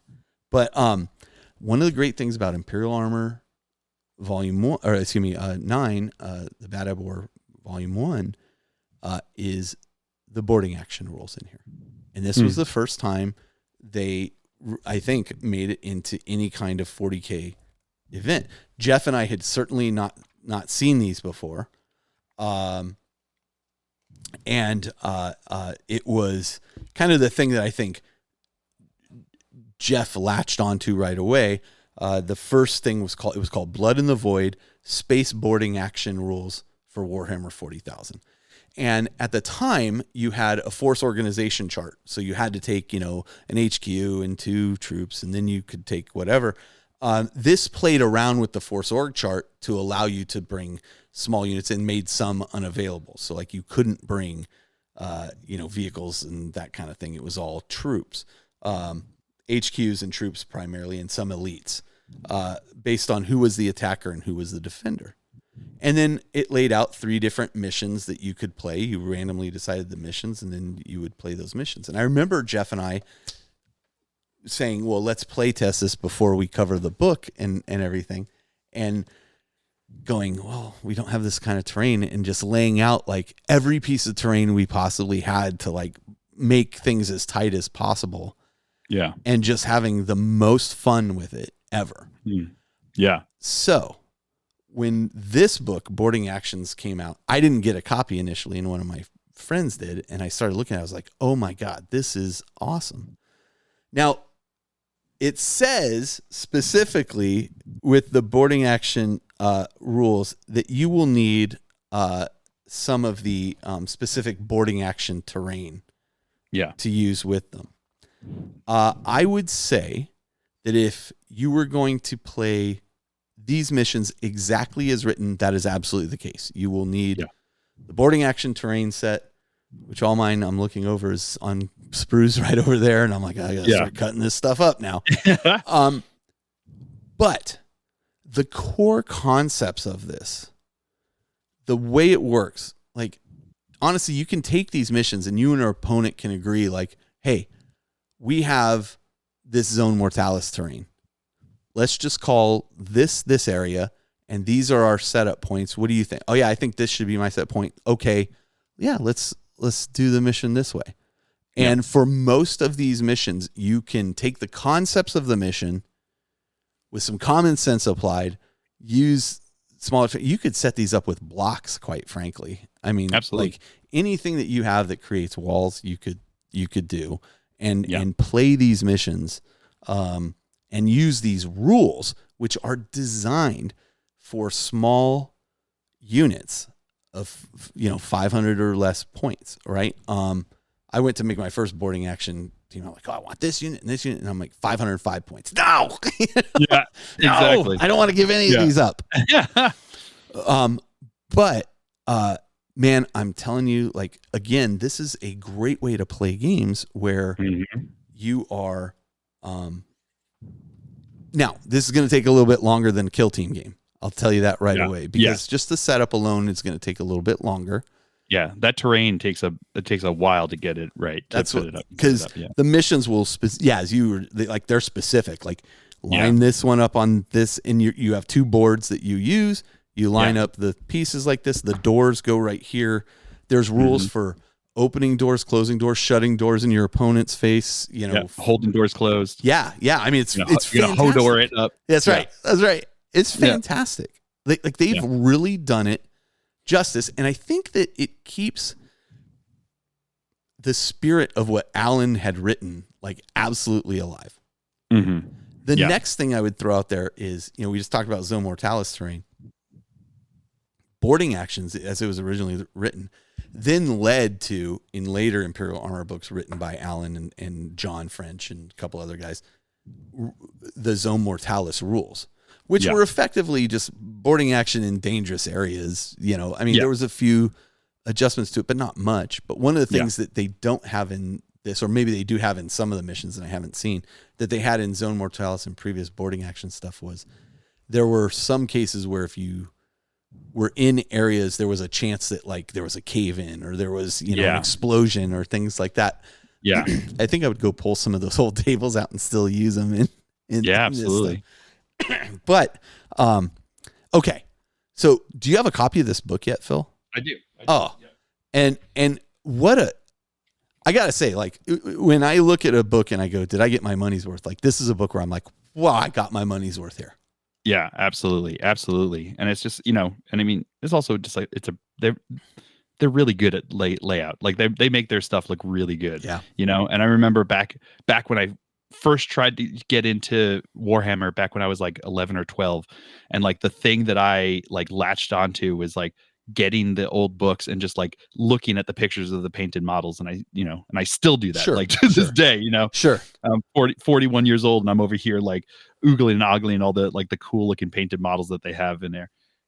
So just like, it's a good looking book. And then they have just awesome references, like even in the back there, just showing you what each of the different pieces are. Yeah. Like they have like how to identify the different like walls and doors and stuff like that. Yeah. Because I had the similar thing when I would be setting up, because it's the same terrain that they use for the Into the Dark for Kill Team. The Gallo Dark stuff too. Yeah, right? The Gallo Dark stuff. Yeah, exactly. And that it's all that same terrain that they're using. You just use basically 2 sets of it. And I remember like trying to set up those boards, like when you would do for that, and it's like trying to figure out which one was which, and you're looking at the reference, and like here they have it just like in the back there ready to go and super easy to like, you don't have to like find the exact page that they've got it. So even just that layout alone like helps immensely when you're trying to set up this kind of game. Yeah I gotta tell you, like a quick read through of the rules when I was looking at my friends, Steve, who had it initially. We were up watching Tom and Travis play Old World, and he's like, oh, I brought the boarding action. I'm like, oh, it's out? He said, yeah. And I said, oh, let me see. And I was flipping through rules. I'm like, okay, that makes sense. I did come across one question that I was like, oh, well, how does this work? I mean, it seems like this doesn't get answered, but I mean, it's a minor quibble, and like you could easily just go, well, that happens, and then you move forward. But like all the rules are fairly cool. Like they make it for a very different experience than a regular 40K game. Absolutely. You can set guys to Overwatch so that they're like prepared as soon as somebody comes in the door, they can fire. I mean, they're still hitting on 6s, whatnot, but at least you can set these kind of things. There's a lot of cross between kind of Space Hulk, but also not like modernized for 40K. Yeah, absolutely. That all seems to really work well. So I am very much about playing this. Like I am super excited to give this a go. When I was playing Henry at the game I was just talking about, 3 other guys had got together to play boarding actions. They had the painted terrain and everything, and they'd set up for it. And I was like, oh man, I kept looking over there going, I really want to check that out. So, So yeah, it's all about close combat, close quarters combat in these tight spaces. I think these rules can easily translate over to like Zone Mortalis boards and that kind of stuff. Oh, absolutely, absolutely. It's ripe for just doing what you want to do with it. Absolutely. And it feels like what they're trying to do with this is create a way to use that terrain to have that Zone Mortalis gameplay, feel and gameplay in 40K, as opposed to leaving, I guess, Zone Mortalis to the 30K, to Necromunda, exactly, to Necromunda and the 30K, and then they're like for 40K you've got your boarding actions. It's the same kind of like sense, the same kind of gameplay, same kind of flavor that they've got with it. You get more for your money in that terrain too, though. Like honestly, like you can set up more variety of stuff than you can with the Zone Mortalis stuff for your dollar. I think the set, and I don't know if it's available anymore, but the boarding actions box that comes with all the boarding action terrain is like $220, which seems pretty steep. But you get 2 boards with that, and you get all the terrain you need. So I mean, that can run you a long way. But I wanted to talk. Sorry, go on. No, I was going to say I think they're also they're supporting the Gallowdark in the new Kill Team. They've talked about that's one of the 3 types of gameplay that they're supporting. So I'm sure they'll have it maybe reboxed to fit into the new Kill Team, but you'll have the ability to buy the game the terrain pieces that you would need to do boarding action for sure. That makes a ton even of if sense. They don't have that box available. That makes a ton of sense. So I wanted to talk just briefly, because I talked about how a huge portion of the book is missions. I wanted to talk a little bit about what kind of those missions entail. The first thing they have is symmetric missions.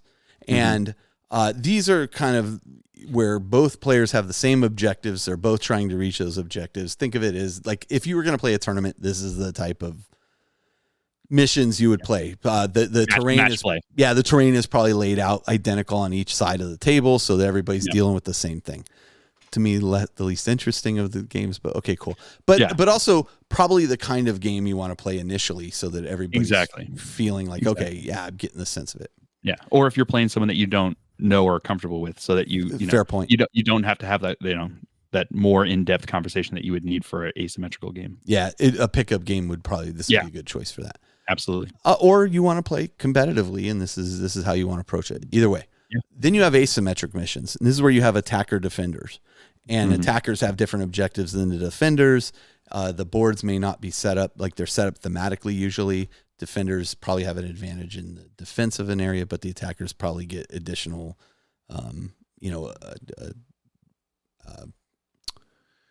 they get positioned, better, or have like additional things they can utilize to try to break through the defense.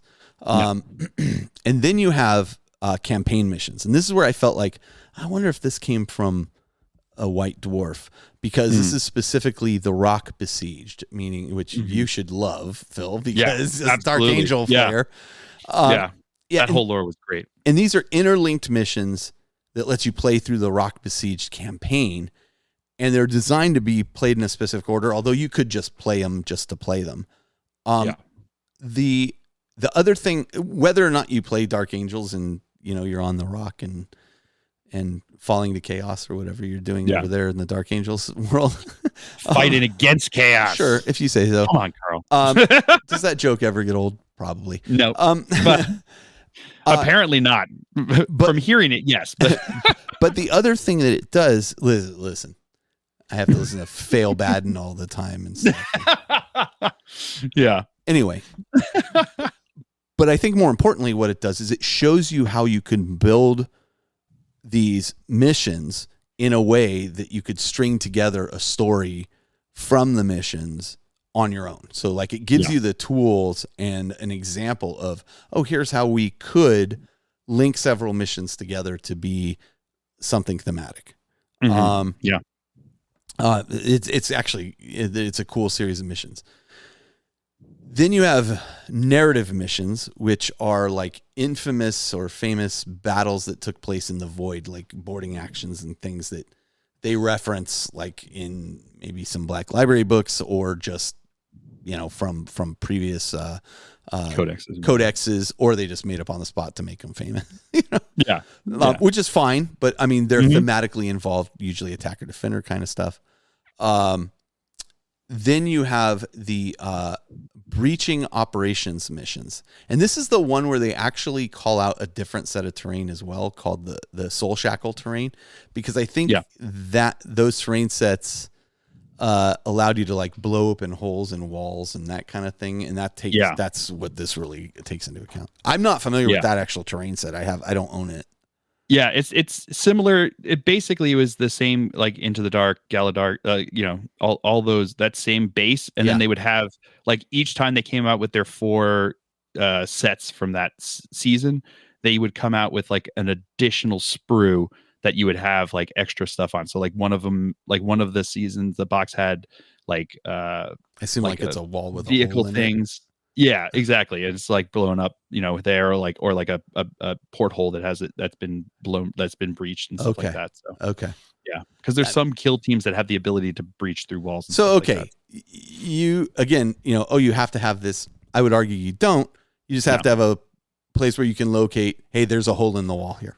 Yeah. You put a marker on top of it and you're like, there's a hole here. There's a hole here, Yeah. I can see guys through that hole, okay. Yeah. Then you have the Dark Depths missions, which are, and this is very interesting. These are where you have, they call it highly strategic missions with varying table layout. And what they mean by that is when you're setting up the boarding action boards, there's 2 boards that you will set up, and then you'll follow the map pattern of the map to lay out the terrain on those boards. But in this case, one player chooses a map and the other player chooses another map, and they put them together, and then they can choose to put, based on what they're playing, attacker, defender, what have you. One player puts the map down, the other player can choose to connect his map to that map in any facing that they want. Cool. So it like makes for there's like a strategic point to, this is how I'm going to, be in your face, faster or whatnot. Yeah. And they talk a little bit about sometimes when you're doing this, it can do things that don't make sense. Like a door opens onto a wall because, the way the thing is laid out. But this is really meant to represent like these dark depths of these ships that like people haven't gone to in a long time. And, nobody goes down to except servitors or whatever, or there's creatures living down there and that kind of thing in these massive ships. So it kind of makes like Winchester mystery house of horrors, down there. Exactly. Yeah. And then, and as we just talked about in Kill Team, there's multiplayer missions as well that are specifically designed for 3 to 4 player missions where you can have like kind of free for alls or team events or what have you. And they're specifically designed for that. Just awesome. Ton of missions. I mean, like if you enjoy this style, I'm sorry, go ahead. I was gonna say, and different ways to play so that it fits exactly what you're looking for. Like we said, like everything from like a more competitive, like balanced game set for depending upon how you want to do it, all the way down to like you're reenacting like these fictional battles in space that they did, and it's kind of cool. Absolutely. Absolutely. And to say the missions are different, I don't just mean like, oh, it has a different layout. Like there's also different mission rules for every single one of these missions. So one has like different security vids at the end of each player's turn. That player is controlling, if that player is controlling any of the data consoles, then any unit from their army that are not within engagement range of one or more enemy models are considered to have performed the set to defend tactical maneuver that turn during your opponent's next turn. And set to defend means basically you're setting yourself to be attacked. And so you have a reaction that you can take during that time. I think it's like +1 to hit in close combat. I think so. And then you also, so you have set to defend tactical maneuver during your turn and during your opponent's next turn. Each time a model in one of those units fires Overwatch, an unmodified hit roll of 5+ is required to score a hit instead of a 6. Oh, okay. Gotcha. In this particular mission. Yeah. But that's pretty awesome. I mean, yeah. So it's like you said, every mission plays differently. And there is enough in this one. This is why I'm so excited about it. Like there is enough in this one book to keep you busy for a long, long time if you enjoy this kind of play. Yeah, absolutely. If Jeff were playing 40K, he would be like all about this right now. Yeah. So yeah, I mean, and then, so after the mission section we talked about, there's the factions and army composition piece, which is really about, you can make almost every army is given kind of 3 detachments. And for each of those detachments, you have a pretty lengthy list of things that you can choose to put in your detachment, in your force, up to 500 points.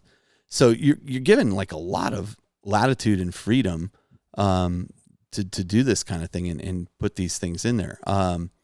And then each detachment also has like its own special detachment rule associated, much like 40K. Yeah. And then in addition to that, then you get access to 4 or so specific stratagems that you can use for that detachment.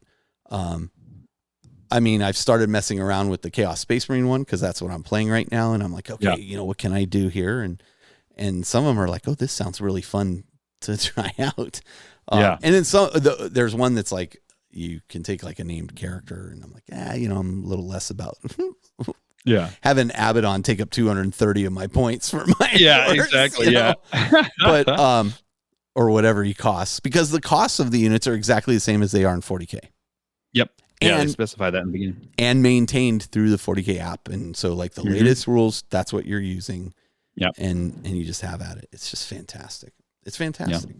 So it is. I think it's cool. And I'm always a big fan of, like I said, having like various levels of gameplay to play. So you can have everything from like a Titanicus, like massive, like, a city scale battle that you have going on. You can have your 2,000 point battle going on.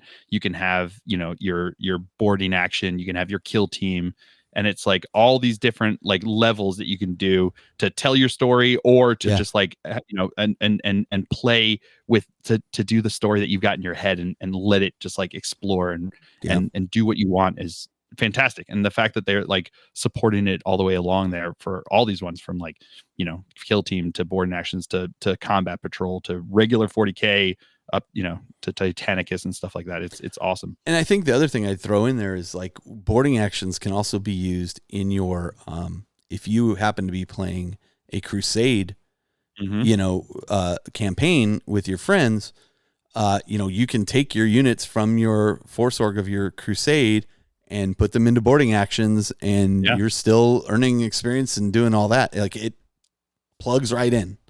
It plugs right in nicely. So what a man. It's been a long time since I've been like this excited about an expansion that Games Workshop has released. But like this one in particular has me incredibly fired up to play more. And it's not so much the boarding action, like the sense of being on a void ship and, assaulting, like, okay, cool, narratively cool. But these rules are just compatible with, well, what if we're assaulting an underground layer of something, or what if we're, they work perfectly for all those things. Exactly.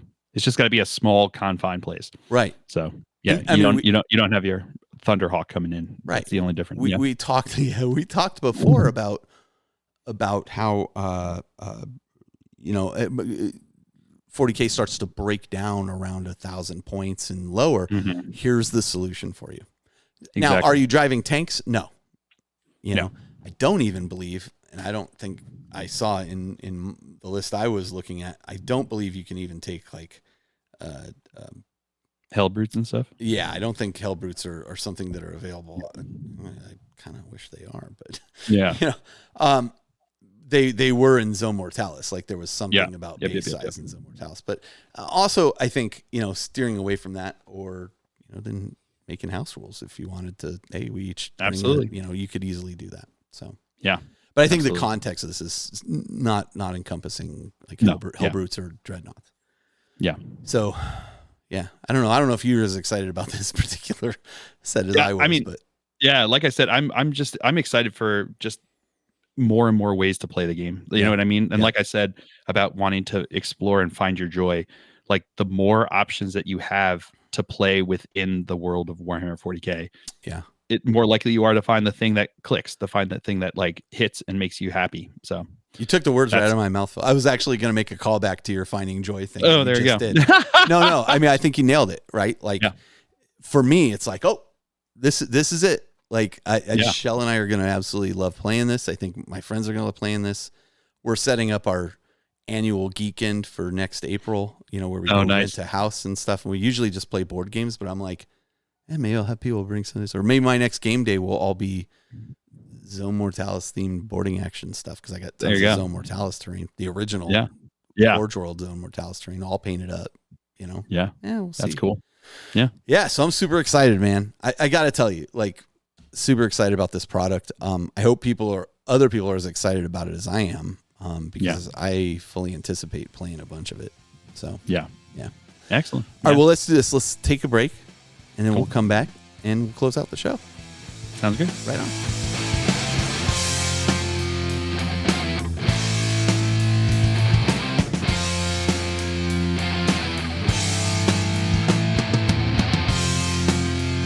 Okay, and we're back and we're ready to close out the show, and just kind of a few final thoughts, and then I'll let you have your final thoughts there, Phil. Yeah.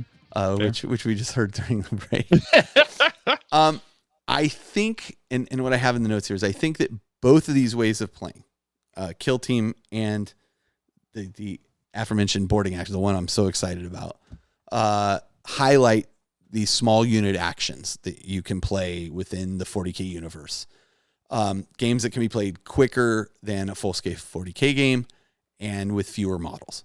So, which also gives you some opportunities to test some things out. For example, I have my friend Doug, who passed away. I have taken his Space Wolves army, which he was painting up specifically. He has a whole video. I'll make a link in the show notes to it. There's a whole video that he did on YouTube about how he was going to pick an army and what army he was going to pick, and how he finally picked Space Wolves because he was going to play against my Thousand Sons. Like, he was trying to get himself back into, he's primarily an IG guy, but I can now use his Space Wolves in like a boarding action game or in potentially a Kill Team game. Right. Mm-hmm. So, to see those things actually get used, because really I just had them so I could have them in my shelf here and just look at them and have them remind me of Doug. I'd love to use them and see if that's fun to do. So, yeah. I think using fewer models makes it accessible. As I said before, 40K, I think, tends to break down at 1,000 points and below. These are rules that introduce ways to play sub 1,000 points. And of course, Combat Patrol, as we talked about earlier, is kind of really the gateway into 40K as it stands. But Combat Patrol is not really for me. Like, I played one game of it and I was like, cool, got it. Now I want to make my own army, Yeah. But this allows you to play in unique ways, as you were saying, Phil. And then I said I'd personally take some of the old Zone Mortalis and boarding action tables and introduce them into games using these rules. Like, absolutely, the rules work great. You'd have to set up your own missions in some cases or modify missions to get them to work. Phil, you had a couple of points during the break.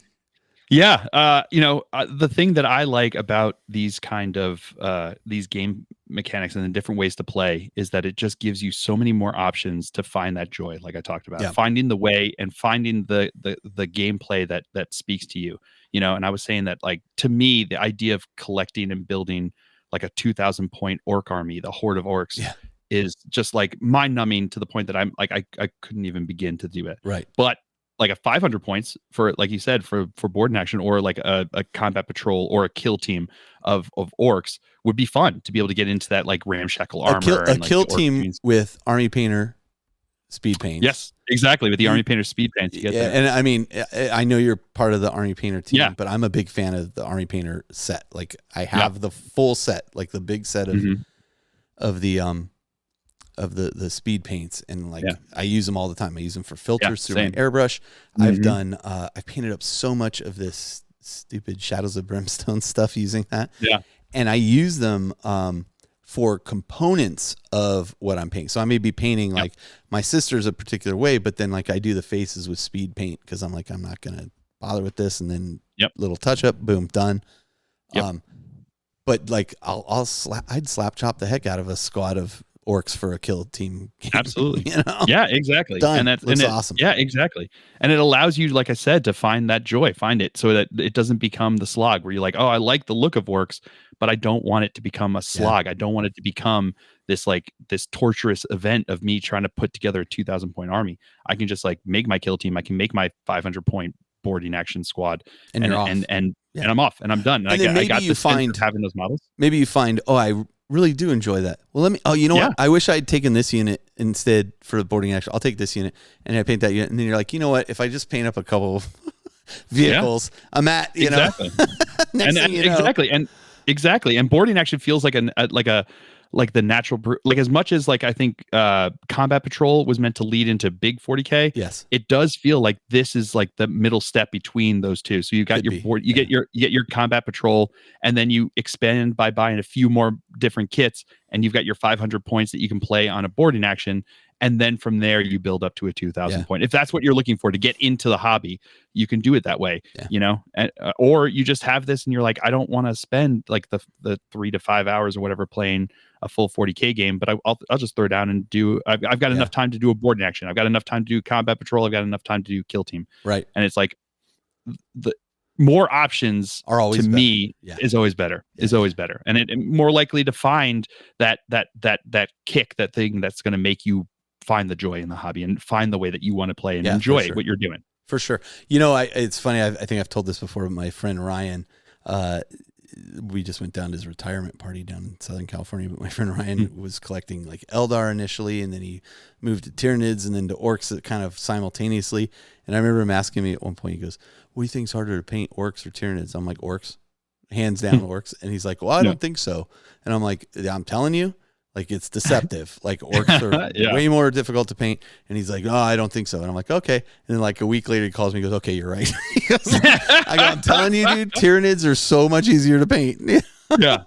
And now I go and I look, and like he's got a bunch of Tyranids painted up, and I'm like, oh man, these look really good, Ryan. Like he did a really great job on his Tyranids. Like I love the color choices he chose. Yeah.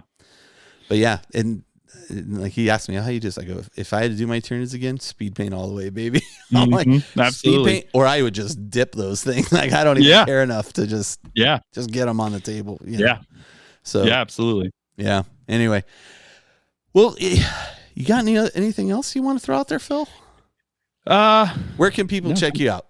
Yeah, check me out. I'm on YouTube at youtube.com/@theglacialgeek. I'm on Instagram, Glacial Geek, because I was an idiot and didn't keep it continuous with the or not. Yeah. So it's at the Glacial Geek on YouTube, and it's Glacial Geek on Instagram. Listen, we went through a lot of discussion with the independent characters. Yeah. Like, should we just get the ICs? Should we get the independent character? Should we get the independent character? Oh, let's get the independent. Great. We have the longest URL in the history of and nobody knows how to spell independent. They always throw in exactly. Yeah. So check it out, or just like Google until you see my stupid face on it. you'll be able to find it. It's a lovely face with a majestic beard, Phil. Oh, thank you. I appreciate that. I am proud of this one.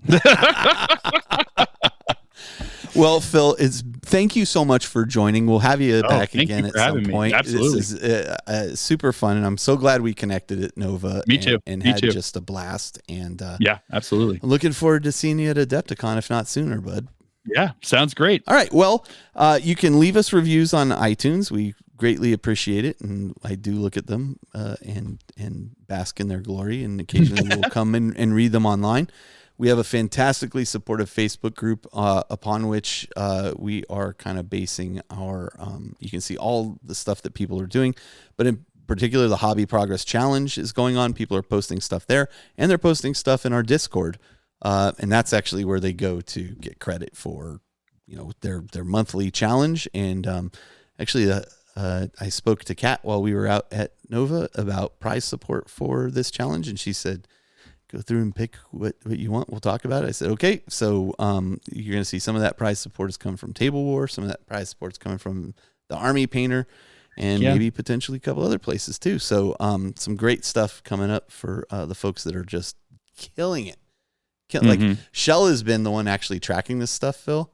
And, people go in and they tag her when they're done in their little thread that they've created for their challenge.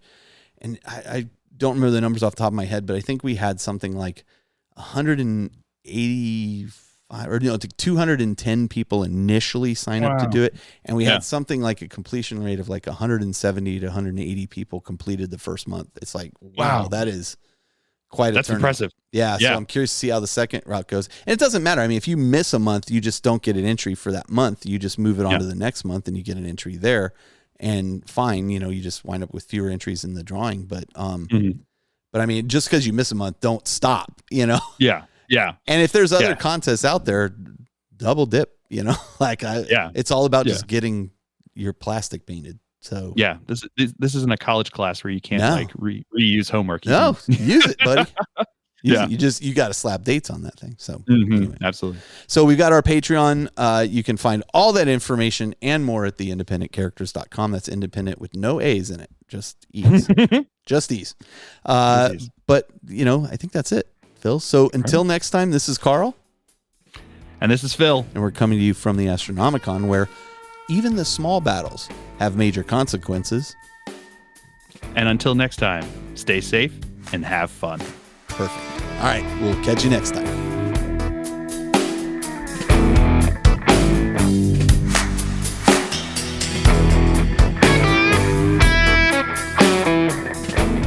This episode of The Independent Characters is protected by the Creative Commons license. If you have further questions as to its use, you can find information on the front page at theindependentcharacters.com.